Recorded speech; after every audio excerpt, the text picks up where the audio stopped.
The Butler Bulldogs played at the Indiana State Sycamores last night at the Holman Center in Terre Haute, Indiana, and like what happened to Indiana when they played at Fort Wayne, Butler got upset by a mid-major in-state rival. And unfortunately, I saw this coming. I've been saying since the beginning of the season that this was one of two trap games on the schedule. I actually ended up adding Utah as a third trap game after Butler won the Las Vegas Invitational because of the circumstances and the timing of that game.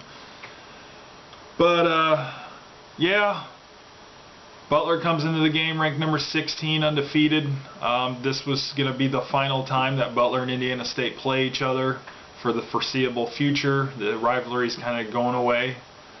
Not a fan of that, but it just had all of the markings of an upset, you know, not just with being the in-state foe, but the final time in this game, it being played in Terre Haute. Butler didn't play with a lot of intensity or energy in the Central Arkansas game. Not very good defense, not running the offense very well, just kind of halfway there, haphazardly playing. And it carried over into this game, and as soon as the game started, I just got that feeling like, yep, they're really going to get beat. They did make a run at the end, down by 8 a couple times in this game, I believe, once or twice. They made a comeback, took the lead by 6 late in the game, blew that. Just was down by 5 with, let's see, about under 50 seconds to go, 30 seconds to go, something like that. Ended up tying it up, but gave up a free throw with 1.5 seconds to go to lose the game 72-71. Butler had their chances, they just didn't capitalize. It doesn't help when your star player, Keelan Martin, shoots 4-15 from the field after getting 30 points in Saturday's win against Central Arkansas. Kamar Baldwin's playing more like a freshman than a star player now here lately. He committed 4 turnovers in this game, just turning the ball over a lot. He plays great defense, gets a lot of steals, but he's also committing a lot of turnovers as well. One of the things that was frustrating me in this game was Indiana State has this guy on their team, Matt Van Soik, and he's a three-point threat, and he was hitting him against Butler. Obviously, it's a big game, so he's fired up. But Butler kept leaving him open, and even if you just give him a little bit of space, if you're not within arm's length of him, arm's reach of him, he's going to knock down the three. And there were 2 or 3 times towards the end of the game where Butler probably could have won it if they didn't leave him open. And what happens is Indiana State would drive to the lane.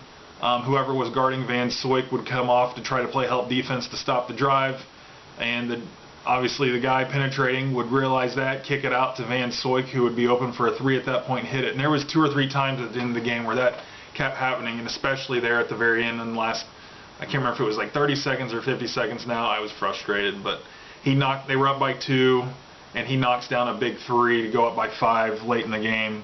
And it was just stupid stuff like that. When a guy's hot, when a guy's busting threes on you, you're going to give up the 2 points before you give up the 3 points, and it's just a backbreaker. It kills you more when you're giving up a 3 than a 2 in that late of a game.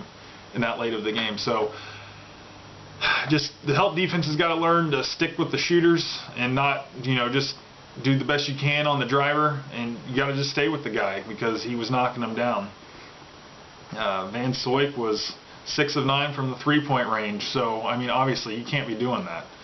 There was a couple times where we fouled him on 3-point shots too, so that was stupidity right there.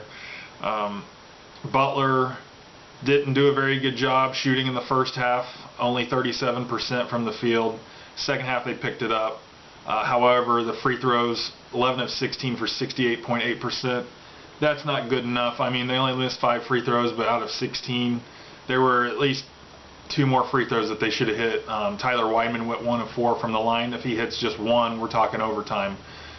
So, I don't know. I wasn't very impressed with Butler. I was not very happy with the performance. It was one of those where I needed to walk away for a half hour before I came and talked to anybody again because I was so frustrated. Definitely made me angry. Another thing that just made me go nuts was the rebounding. Butler got out-rebounded by Indiana State. Indiana State was aggressive, crashing the boards, trying to get to the ball. Butler just kind of stood there on their, flat on their feet, not trying to box anybody out. Indiana State had 37 rebounds in this game to Butler's 29. Butler only had 9 offensive boards. Indiana State had 12. So that just goes to show right there, Indiana State, even though they're a mid-major, they came to play. This was a bigger game to them than it was for Butler, and Butler needed to be humbled a bit. You know, we got the Cincinnati game coming up on Saturday, the Indiana game the following Saturday after that. Those are our next 2 games, and they're against 2 teams ranked in the top 25. And Butler might have gotten caught with their pants down looking ahead to those 2 games, thinking that Indiana State was a mid-major that was 4-4, easy win. But Indiana State has lost 4 games by a total of 10 points. They've been in all of those games. They've gotten some tough wins. Beat Utah State at the buzzer. That's a tough place to play. You know, losing to Iowa State by 3 on a neutral site, by 2, losing to Stanford on a neutral site by 3, losing to Quinnipiac by 3. I mean, they were all right there. They were all right there in all of those games, and Butler overlooked them. And I knew they shouldn't have. I knew, you know, Indiana State was a big threat. I mean, they're like, you know, if they win 3 of those games, they're probably top 25 as well. So Butler, you know, I saw it coming. Hopefully they can rebound from this. They're now 8-1 on the season. 2 really tough games coming up. They better get it going or they're going to be in big trouble. So anyway, thanks for watching, guys, and have a good one.